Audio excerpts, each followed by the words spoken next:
5월 17일 월요일 가정예배를 하나님 앞에 올려드리도록 하겠습니다. 다 같이 사도신경으로 신앙을 고백하도록 하겠습니다. 나는 전능하신 아버지 하나님, 천지의 창조주를 믿습니다. 나는 그의 유일하신 아들 우리 주 예수 그리스도를 믿습니다.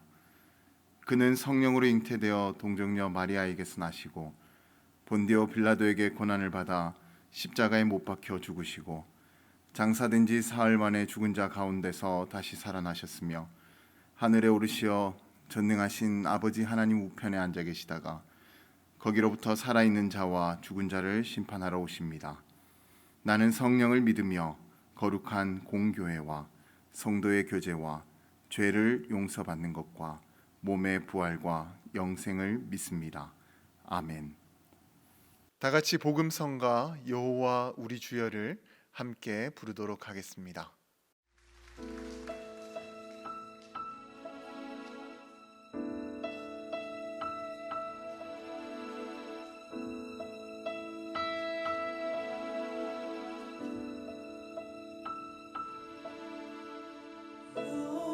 여호와 우리 주여 주의 이름이 온 땅에 어찌 그리 아름다운지요 어찌 그리 아름다운지요 여호와 우리 주여 주의 이름이 온 땅에 어찌 그리 아름다운지요 어찌 그리 아름다운지요 주의 손가락으로 지으신 주의 하늘과 주가 베풀어 두신 달과 별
어찌 그리 아름다운지요.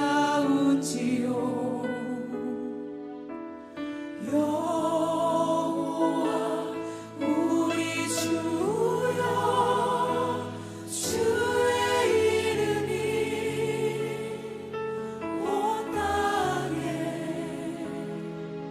어찌 그리 아름다운지요. 어찌 그리 아름다운지요.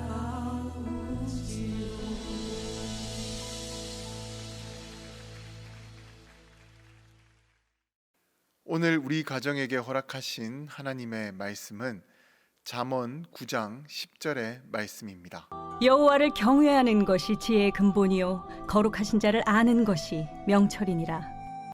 탈무드에 나오는 갈비뼈 도둑이라는 이야기를 보게 되면 한 이방의 왕이 유대의 랍비를 찾아와서 이런저런 이야기를 나누게 되었습니다. 그러다가 그 왕이 랍비에게 이런 질문을 하게 되었습니다. 하나님은 도둑이다.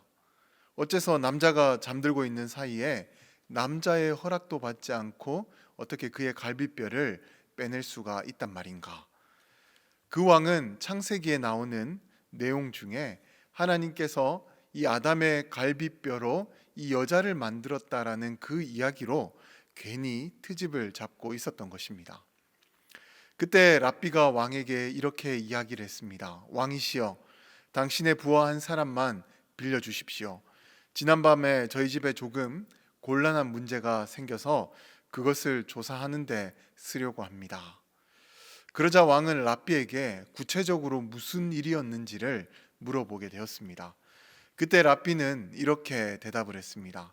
어젯밤 도둑이 저희 집에 들어서 은그릇 하나를 훔쳐갔습니다.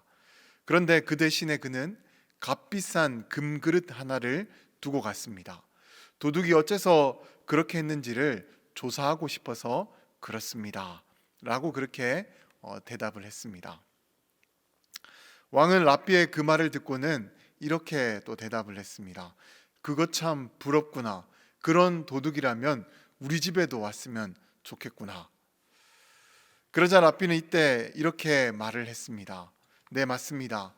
그런데 그 일은 결국 아담의 몸에서 일어난 일과 똑같은 일이지 않습니까? 하나님께서는 그에게 갈비뼈 하나를 훔쳐갔지만 이 세상 그 어떤 갈비뼈보다도 값진 여자를 그에게 남겨주었습니다. 참으로 지혜로운 랍비의 대응이지 않습니까? 이렇게 하나님을 바르게 믿고 이해하는 사람은 결코 하나님께서 우리에게 행하신 일을 의심하지 않습니다. 오히려 하나님께서 왜 그와 같은 일을 우리에게 행했는지를 깊이 묵상하면서 선하신 하나님의 뜻을 알아가려고 노력을 합니다. 그리고 결국 하나님의 뜻을 깨닫고 그분을 경외하며 그분의 뜻에 맞게 살아가려고 노력을 하게 됩니다. 성서에서는 이와 같은 사람을 의인이다라고 그렇게 이야기를 합니다. 그런데 오늘 본문에서는 그런 사람을 이렇게 정의하고 있습니다. 여호와를 경외하는 것이 지혜의 근본이요 거룩한 자를 아는 것이 명철이니라. 그러니까 잠언의 기준에서는 그와 같은 사람이 의인이고 지혜로운 사람이고 명철한 사람이라는 거예요. 그런데 이와 같은 사람은요 결코 자기 인생을 함부로 살아가지 않습니다. 왜냐하면 하나님께서 얼마나 큰 정성과 사랑으로 우리를 만드셨다라는 것을 알고 또 우리를 구원하시기 위해서 얼마나 큰 희생을 치르셨다라는 것을 알기 때문에 결코 자신의 인생을 망가뜨리지 않고 어떻게 하면 하나님께 영광이 되는 삶을 살아갈지를 고민하면서 행복한 인생을 살아가게 되는 것입니다. 그리고 동일한 관점에서 이와 같은 사람은 결코 이웃에게도 함부로 하지 않습니다. 왜냐하면 하나님께서 보실 때 나도 소중한 사람이듯 다른 사람들도 소중한 사람이라는 것을 알기 때문에 이와 같은 사람은 내 몸을 사랑하듯 다른 이웃도 그렇게 사랑을 하는 것입니다. 그래서 이와 같은 사람은요 잠언의 기준에서는 지혜로운 사람이 또 되는 것이고, 또 성경의 기준에서는 의인이 되는 것입니다. 아무쪼록 우리도 하나님을 경외하는 지혜로운 사람이 되시기를 소망합니다. 명철한 사람이 되시길 소망합니다. 또 의인이 되시기를 소망합니다. 그래서 그 모습으로 하나님의 나라를 아름답게 만들어 갈 수 있기를 주님의 이름으로 간절히 축원드립니다. 이 시간 나를 사랑하고 또 이웃을 사랑하는 그런 선한 계획을 한번 세워 보시기 바랍니다. 그리고 그 일을 또 지혜롭고 명철하게 행할 수 있는 모든 분들이 되시기를 소망합니다.